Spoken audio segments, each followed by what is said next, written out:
Bonjour tout le monde. Aujourd'hui on se retrouve pour une vidéo pas très joyeuse, mais j'avais envie de faire cette vidéo depuis vraiment un certain moment et j'y pense vraiment depuis très longtemps. Et c'est la vidéo de Léa Chou qui m'a poussée à la faire. Je me suis dit pourquoi pas moi, et je vous ai demandé votre avis sur Snapchat et vous avez été beaucoup à me dire que je devais foncer à faire cette vidéo et que j'avais rien à perdre finalement. C'est la première fois que je vais parler de, de cette maladie euh, à quelqu'un, à des gens que je connais pas vraiment. Enfin, j'en parle très peu de mon expérience que j'ai eue avec l'anorexie. J'en parle vraiment très peu, même pratiquement jamais. Donc je m'excuse si des fois je bafouille ou si je bug, je sais pas du tout comment je vais m'y prendre. Ça va être très dur pour moi de m'exprimer lors de cette vidéo. Voilà, je sais même pas si je vais avoir le courage de publier cette vidéo ou avoir le courage de la terminer. Je ne vais pas vous parler de mon expérience trop en détail parce que voilà, il y a des choses que je veux ne pas dire, il y a des choses que je veux garder pour moi et déjà vous en parler c'est déjà énorme. Et vous allez vous dire mais pourquoi tu fais cette vidéo Léa, hein, si tu veux pas trop en parler, je vois pas le principe de ta vidéo. Ma vidéo, je veux surtout que ça soit... Je veux pas en fait passer pour une victime, alors là surtout pas, je veux juste partager... je veux juste donner un message d'espoir pour toutes les personnes qui sont touchées par par cette maladie. Parce que moi je m'en suis sortie de cette maladie. Et donc je voulais donner un espoir pour dire que vous pouvez vous aussi vous en sortir. Et aussi je voulais pas faire passer un message à tous les gens qui ne sont pas touchés par la maladie. Vous expliquer ce que c'est en détail et aussi qu'il ne faut pas juger cette maladie-là.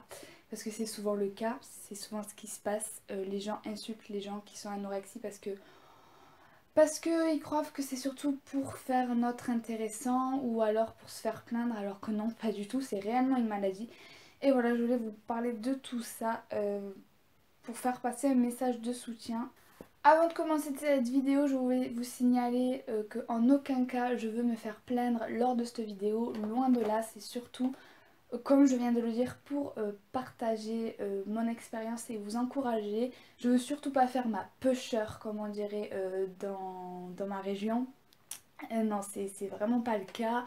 C'est pour ça que je vais pas trop en parler en détail de moi ce que j'ai vécu. Enfin, je vais surtout vous donner les éléments les plus importants et vous faire prendre conscience aussi que cette maladie n'est absolument pas un jeu, qu'il ne faut pas jouer avec, il ne faut pas s'en amuser, il ne faut pas prendre ça à la légère. Il faut... Voilà, c'est vraiment un cas à prendre très au sérieux. Il faut pas du tout rigoler avec ça. Donc c'était aussi pour vous dire en gros ce qu'était l'anorexie et surtout pour vous faire partager mon soutien. Donc on va commencer parce que sinon je vais jamais arriver à entamer le vif du sujet. Donc voilà. Alors déjà l'anorexie c'est quoi? L'anorexie c'est une maladie mentale de troubles alimentaires qui consiste à diminuer ou à ne plus du tout manger sa nourriture pour perdre du poids. Alors moi je suis tombée dans l'anorexie quand j'étais en 5e, 4e, même voire ça a commencé en 6e. Je vais pas arriver à parler dans cette vidéo.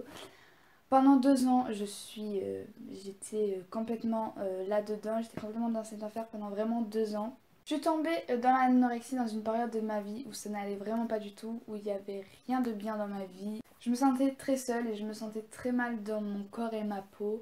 Je sais pas comment l'anorexie est vraiment arrivée, je sais pas du tout d'où ça vient, pourquoi ça m'est venu comme ça d'un coup.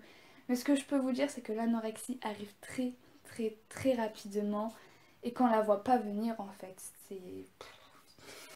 J'ai commencé par diminuer ma consommation de nourriture, je mangeais pas comme il aurait dû, je sautais des repas, voilà. Et du jour au lendemain, j'avais décidé de ne plus rien manger parce que pour moi c'était pas assez de diminuer ma consommation de nourriture, alors je ne mangeais plus rien, je passais des journées entières à ne rien manger.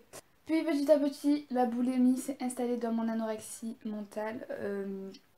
Donc c'est-à-dire que dès que je craquais et dès que je mangeais le moindre truc, j'allais direction aux toilettes et j'allais me faire vomir parce que pour moi c'était pas bien. Fallait que je me punisse d'avoir mangé, fallait que j'élimine cet aliment qui était dans mon corps qui allait me faire grossir alors que entre vous et moi c'est pas un petit poids qui allait me faire grossir. Mais fallait que j'élimine ça, je l'ai éliminé, je me disais c'est bon ça y est c'est plus dans mon corps. Et je vais guérir, c'est plus dans mon corps donc ça y est je peux continuer ma journée normalement. Donc voilà, donc moi j'ai fait de l'anorexie mentale et boulimie. Euh, je sais que c'est très dur, je sais ce que c'est les journées comme ça, c'est vraiment très compliqué.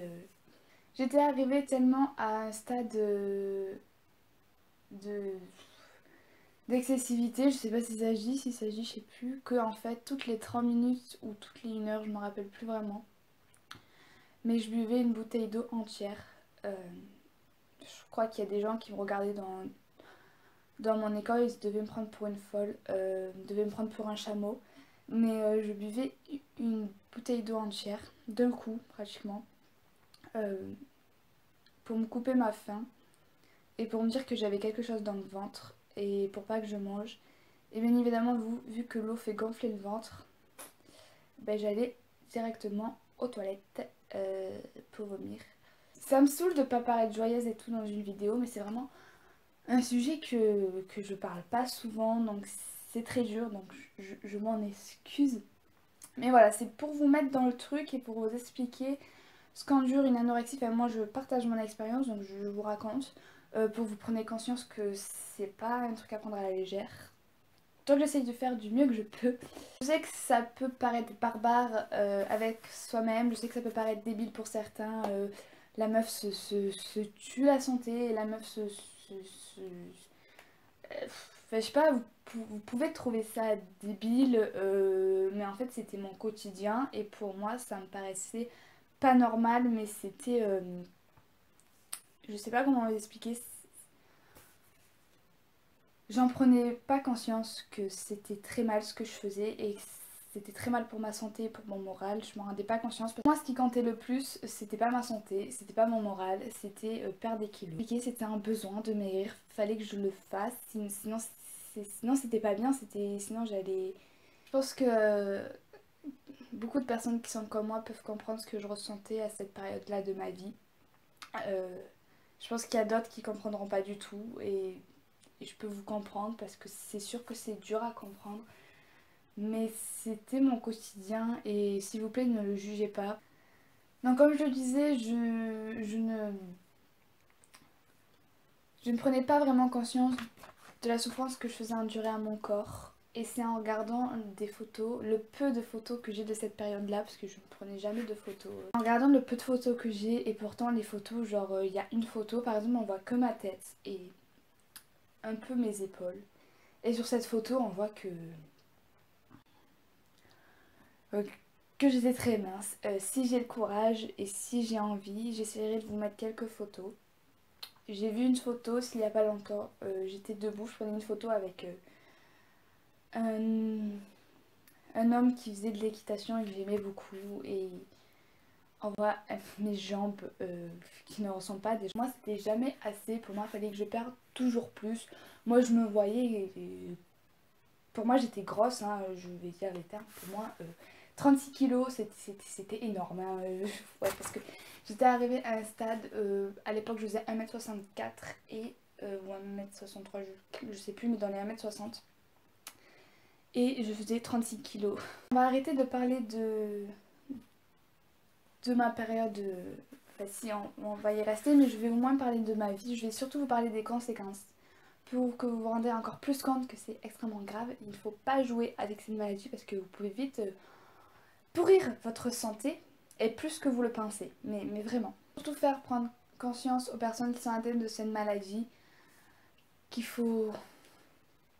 Avec ces conséquences, j'aimerais bien vous faire comprendre qu'il faut vraiment que vous vous battez parce qu'il y aura un moment où ça sera trop tard et vous ne pourrez plus vous en sortir tellement que ça sera un cercle vicieux.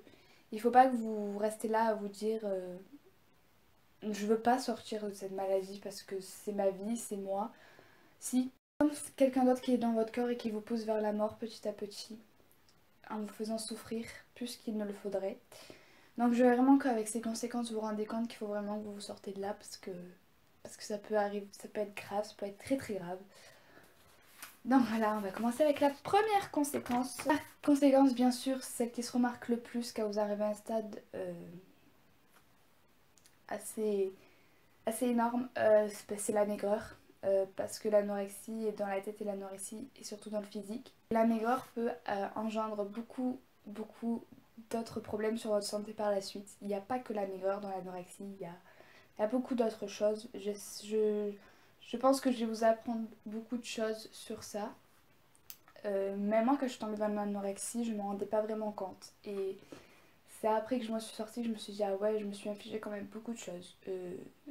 Et je me rendais pas compte en fait. Donc comme je disais, il y a la santé mentale aussi parce que l'anorexie c'est une maladie mentale. Donc vous êtes enfermé dans votre bulle, vous êtes isolé de tout le monde, vous ne pouvez pas bouger parce que vous n'avez pas les forces. Donc du coup vous restez toute seule, vous êtes tout le temps toute seule. La maladie vous pourrit le mental parce que vous ne pensez qu'à ça, vous ne pensez pas à autre chose, vous pensez qu'à ça, maigrir, maigrir, maigrir. Et c'est très dur pour le mental, on se rend pas compte quand on est dedans, mais je vous jure que si un jour vous en sortez, vous dire ah ouais quand même, j'étais un peu folle avec moi-même. Troisième conséquence qui est assez dangereuse, c'est la faiblesse, la fatigue. Vous restez toute la journée dans votre lit parce que vous pouvez pas bouger. Le moindre effort que vous faites, ça vous paraît le bout du monde. Le moindre pas que vous faites, ça vous paraît impossible. Parce que vous avez plus de force, vous mangez pas, donc vous avez plus d'énergie, vous n'avez plus rien dans votre corps, vous êtes vide, donc vous pouvez plus rien faire. Et ça c'est très dur, c'est vraiment quelque chose de grave de plus bouger parce que vous ne voulez plus manger. C'est un truc qu'on ne pense pas vraiment, mais qui est pourtant là et bien présent. C'est la perte de cheveux, la perte de tout poil, la perte de cils, la perte de sourcils, la perte de poils en fait. Vous perdez énormément de cheveux, Dans mes vidéos, je vous disais que je remplissais mes sourcils parce que j'avais des cicatrices, parce que quand j'ai perdu mes sourcils, il y a des endroits qui n'ont pas repoussé.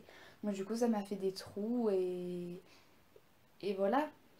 On n'y pense pas forcément, mais c'est tellement... J'arrive pas à parler. Quelque chose qui arrive quand on est dans l'anorexie. S'il y a quelque chose, ça c'est surtout pour les boulimiques, c'est les caries, les gencives qui saignent. Parce que oui, à force de nous faire vomir, ben, c'est pas ce qu'il y a de mieux pour notre dentition, voilà, parce que ça engendre des caries de se faire vomir tout le temps. Et c'est logique, ça fait saigner nos gencives et ça fait saigner notre gorge aussi. Et allez expliquer à votre famille pourquoi vous avez mal à la gorge et pourquoi vous avez des gencives qui saignent. Hein, allez leur expliquer, c'est pas évident. Ensuite, il y a tout ce qui est partie un peu blanc de votre corps. Je sais pas vraiment comment expliquer ça, mais par exemple vos ongles, votre blanc de l'œil deviennent jaunes. Donc c'est pas très esthétique, c'est pas très joli. Ça devient jaune parce que vous êtes en manque de tout. Moi, depuis toute petite, j'ai les blancs des yeux jaunes. Donc encore ça c'était pas trop, ça se remarque pas trop parce que depuis toute petite, je l'ai. Mais c'était surtout mes ongles qui... c'était même plus des ongles, c'était vraiment moche. J'ai voulu mettre un peu d'humour, mais c'est pas très rigolo en fait quand je le relis. C'est tomber quand il y a du vent. Parce que oui, vous êtes tellement maigre et faible que vous tombez quand il y a du vent. Voilà. Il y a les malaises très présents. Voilà, vous faites beaucoup de malaises. J'ai rien à rajouter. Le pire de tous. Le pire pour moi en tout cas, c'est de vivre avec cette maladie toute sa vie. Même si vous en êtes sorti. Moi par exemple je m'en suis sortie. Enfin, on peut pas dire qu'on s'en sort réellement de l'anorexie parce qu'on sait qu'elle est toujours là, elle est toujours dans nos têtes. Personnellement, il n'y a pas une journée où j'y pense pas. Pas une journée où je me rappelle l'enfer que j'ai vécu et l'enfer que je m'infligeais à moi et à mon corps. Pas une journée où je m'en rappelle pas. Donc c'est vivre avec pendant toute sa vie l'anorexie. Il faut savoir que l'anorexie, on s'en sort vraiment jamais. Parce que si maintenant je suis fière de dire que je m'en suis à peu près sortie parce que j'ai repris énormément de poids. Au lieu d'en faire 36, j'en fais 55, ce qui est quand même pas mal.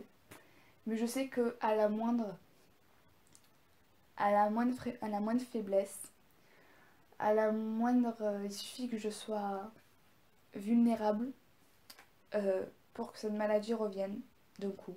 Ça m'est déjà arrivé de retomber dedans pendant une petite période, comme en troisième par exemple, je suis retombée dedans. Ça se voyait pas forcément parce que j'ai vite pris conscience qu'il fallait que ça s'arrête. Voilà, je sais que ça peut revenir et j'essaye de me dire que non. Que je veux vraiment vous faire partager un message de soutien, vous dire que moi je m'en suis sortie alors que j'étais vraiment dans un état pas possible. Alors tout le monde peut s'en sortir. Si vous vous dites qu'il ne faut pas que vous restez là-dedans, essayez d'en parler, essayez de sortir même si c'est très difficile. Essayez même d'aller voir un psychiatre si ça peut vous aider. Essayez, si vous pouvez parler à quelqu'un que vous ne connaissez pas et qui ne va pas vous juger et qui peut vous aider à vous en sortir. Il y a même des cliniques spécialisées pour les anorexies, pour les troubles alimentaires. Allez-y si ça peut vous aider. Il faut pas que vous restez là-dedans en vous disant non, je peux pas m'en sortir, non, je vais mourir, non, je peux pas, c'est ma vie et je veux pas en sortir. Si, il faut parce que c'est pas vous. C'est une voix dans votre tête qui vous pousse à aller, qui vous pousse plus près de la mort chaque jour et chaque minute qui passe. Vous ne rendez pas compte, mais vous pourrissez de l'intérieur et de l'extérieur aussi. Donc il faut en prendre énormément conscience. Moi je suis sûre que vous pouvez arriver. Moi je suis sûre que vous pouvez battre cette maladie. Tout le monde peut la battre cette maladie. Il faut juste en prendre conscience et se dire que merde, vous êtes plus fort qu'elle. Vous êtes plus fort qu'elle et que vous allez arriver à la tuer. Vous allez y arriver. Il faut. Moi, je sais que vous pouvez. Tout le monde peut le faire. Tout le monde. Si vous voulez en parler, n'hésitez pas à venir m'en parler sur Snapchat ou sur Facebook, ça me fera vraiment plaisir. Ça me fera plaisir de vous aider et vous dire que vous n'êtes pas seul, que vous pouvez en parler autour de vous. Je pourrais vous donner des conseils plus approfondis, peut-être vous donner plus de détails sur mon expérience par rapport à vous. Et me dire que je peux sauver quelqu'un ou vous encourager à aller à la sortie de cette maladie, ça me fera vraiment plaisir et je pense que ça peut vous faire du bien d'en parler. Bien sûr, il y a d'autres conséquences, énormément d'autres conséquences, mais moi je vous ai dit celles qui m'ont marqué le plus. Je m'adresse maintenant aux personnes qui sont fermées d'esprit, les personnes qui nous jugent et nous insultent, nous les victimes de l'anorexie. Restez enfermés si vous voulez dans votre esprit de merde, mais arrêtez de nous insulter. Arrêtez de nous dire que nous faisions esprit, arrêtez de nous dire tout ça parce que ça va encore plus nous pousser. Ça va encore plus nous pousser à faire n'importe quoi, ça va plus nous pousser, ça va plus nous faire mal qu'autre chose. Peut-être que vous en rendez pas compte, certainement même. Mais évitez, parce que vous pouvez éviter la mort d'une personne. Je vous souhaite à tous d'être très courageux, de battre cette maladie. J'espère de tout mon cœur que vous, victimes d'anorexie mentale et de boulimie, vous arriverez un jour à vous dire, comme moi, comme je l'ai fait, ça y est, j'en suis sortie, j'ai tué cette maladie, j'y suis plus dedans. Et je suis fière maintenant de faire 50 ou 60 ou 70 kilos, peu importe, mais j'en suis fière. Je ne risque plus de mourir et j'en suis fière, voilà, tout simplement. C'est la fin de cette vidéo. Partagez tout votre expérience si vous voulez en parler, mettez-le en commentaire ou venez me voir en privé. Je vous fais à tous des très très gros bisous et je vous dis à très bientôt. Je suis désolée si cette vidéo n'était pas très joyeuse. Mais voilà, c'était pas vraiment le but, comme je vous l'ai dit dans l'introduction. Mais voilà, je vous retrouve bientôt pour une vidéo un peu plus joyeuse. Et je vous fais à tous des très gros bisous. Bye!